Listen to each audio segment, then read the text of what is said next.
Today, we will be reading Hidden Figures by Margot Lee Shetterly.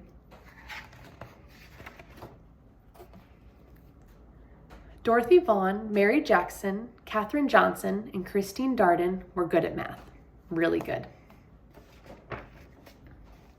In 1943, the United States was at war, World War II. Dorothy Vaughan wanted to serve her country by working for the National Advisory Committee for Aeronautics, the government agency that designed airplanes. Having the best airplanes would help America win the war. Making airplanes fly faster and higher and safer meant doing lots of tests at the agency's Langley Laboratory in Hampton, Virginia. Tests meant numbers, numbers meant math, and math meant computers. Today, we think of computers as machines, but in the 1940s, computers were actual people like Dorothy, Mary, Katherine, and Christine. Their job was to do math.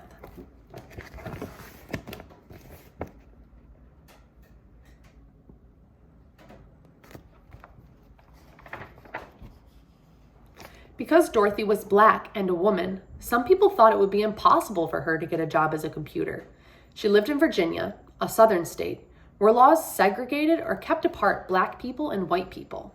They could not eat in the same restaurants. They could not drink from the same water fountains. They could not use the same restrooms. They could not attend the same schools. They could not play on the same sports team. They could not sit near each other in the movie theaters. They could not marry someone of a different race. But Dorothy didn't think it was impossible. She was good at math, really good. She knew she was the right person for the job. She applied, and the laboratory offered her a position as a computer.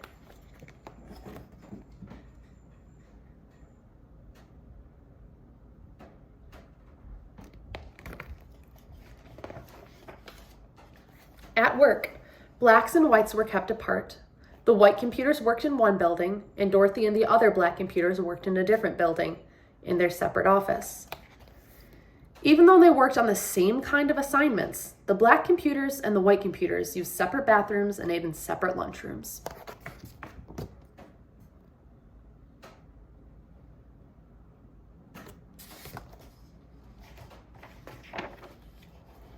America won the war in 1945, but Dorothy stayed on the job, still trying to make airplanes faster and safer. By 1951, the Americans and the Russians were competing to see who could build the best planes. That meant more experiments and more numbers. Lots and lots of numbers. And more numbers meant the need for more computers. That's when Mary Jackson got the job as a computer at Langley. She worked with a group that tested model airplanes in wind tunnels. A wind tunnel was a machine like a huge metal box with a powerful fan attached. Mary put model airplanes in the wind tunnel and blasted them with air from the fan. This experiment helped her group improve their designs on models before building full-size airplanes.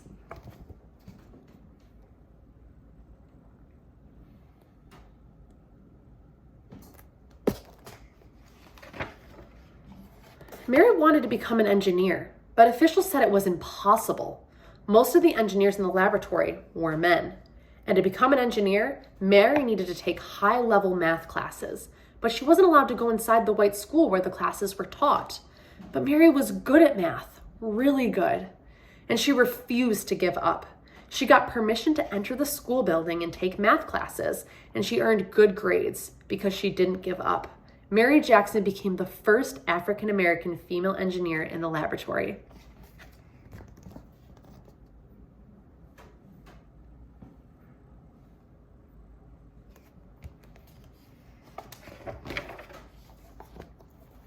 Katherine Johnson was good at math and always asked lots of questions. In 1953, she applied to the laboratory for a computer job and was placed on a team that tested actual planes while they were flying in the air. Their research was used to figure out ways to prevent future plane crashes. In one of her first projects, she learned how to analyze turbulence, or dangerous gusts of air. No one knows how many lives her work may have helped save.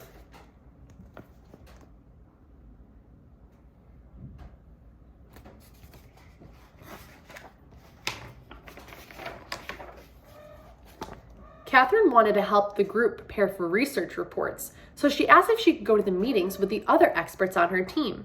Her boss told her it was impossible. "Women aren't allowed to attend meetings," he said. But Catherine knew she was as good at math as anyone. And again, Catherine asked her boss so many times he finally invited her to the meetings.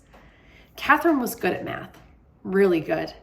And because she fought to be treated the same as men, she became the first woman in her group to sign her name on one of the group's reports.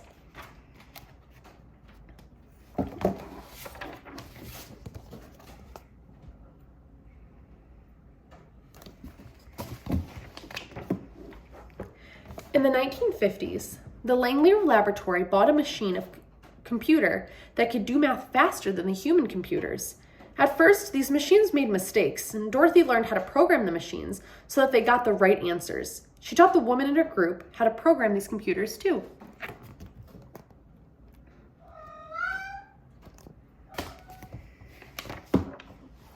In 1957, Russia launched a satellite known as Sputnik into orbit around the Earth. The United States started building satellites to explore space too. For years, the laboratory had used math to design airplanes. Now, it would need math to create spaceships as well. The government decided to change the agency's name from the National Advisory Committee for Aeronautics to the National Aeronautics and Space Administration, NASA. In 1961, President John F. Kennedy told Congress, "I believe that this nation should commit itself to achieving the goal, before this decade is out, of landing a man on the moon and returning him safely to Earth." A man on the moon? But the first step to getting a man on the moon was to send an astronaut around the Earth. NASA was going to need to hire more space experts and more people who were good at math. Really good.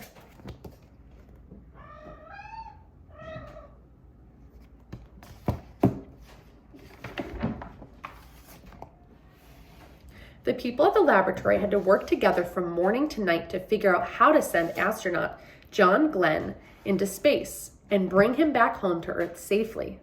Katherine Johnson knew she could use math to help. "Tell me where you want his spaceship to land and I'll tell you where to launch it," Katherine told her boss. Katherine helped calculate the trajectories or pathways that the rockets traveled through space. She had to plan Glenn's exact route, from takeoff in Florida to splashdown the Atlantic Ocean. There was no room for error. No one was better than Katherine at solving these tricky math problems. Days before his mission, John Glenn wanted Katherine to double-check the machine's computer trajectory calculations to make sure it hadn't had any mistakes. When Katherine said the numbers were correct, Glenn was ready to go on.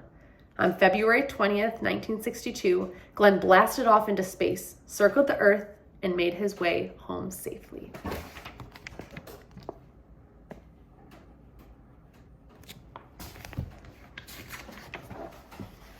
Meanwhile, laws began to change so that black and white students could go to school together. Blacks fought for the right to sit beside whites on buses and drink from the same water fountains. At the laboratory, black and white computers started working together in the same offices, eating at the same lunch tables and using the same bathrooms. Black and white moviegoers would sit next to each other in the same theater. Across the country, people started to think about ways to bring equality to all Americans.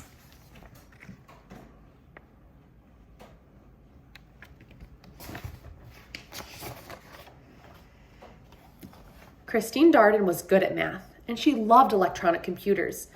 She started working at Langley in 1967. Christine wanted to become an engineer, and thanks to Dorothy, Mary, and Catherine, she knew it was possible. Eventually, she became an engineer for supersonic airplanes, planes flying faster than the speed of sound. But her first job was to help NASA's mission to the moon.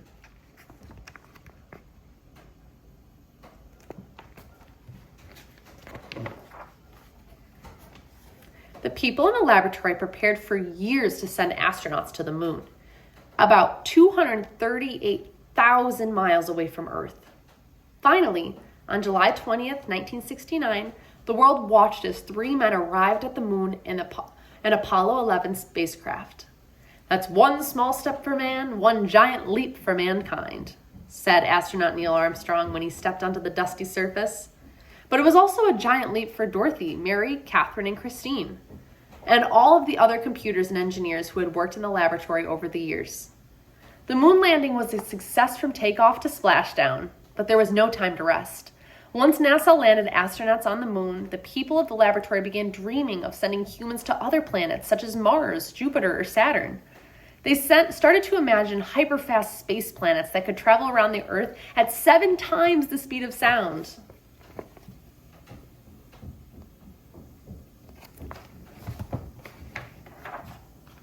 The next adventures wouldn't be easy and would require lots of tests and lots more numbers. But Dorothy, Mary, Catherine, and Christine knew one thing. With hard work, perseverance, and a love of math, anything was possible.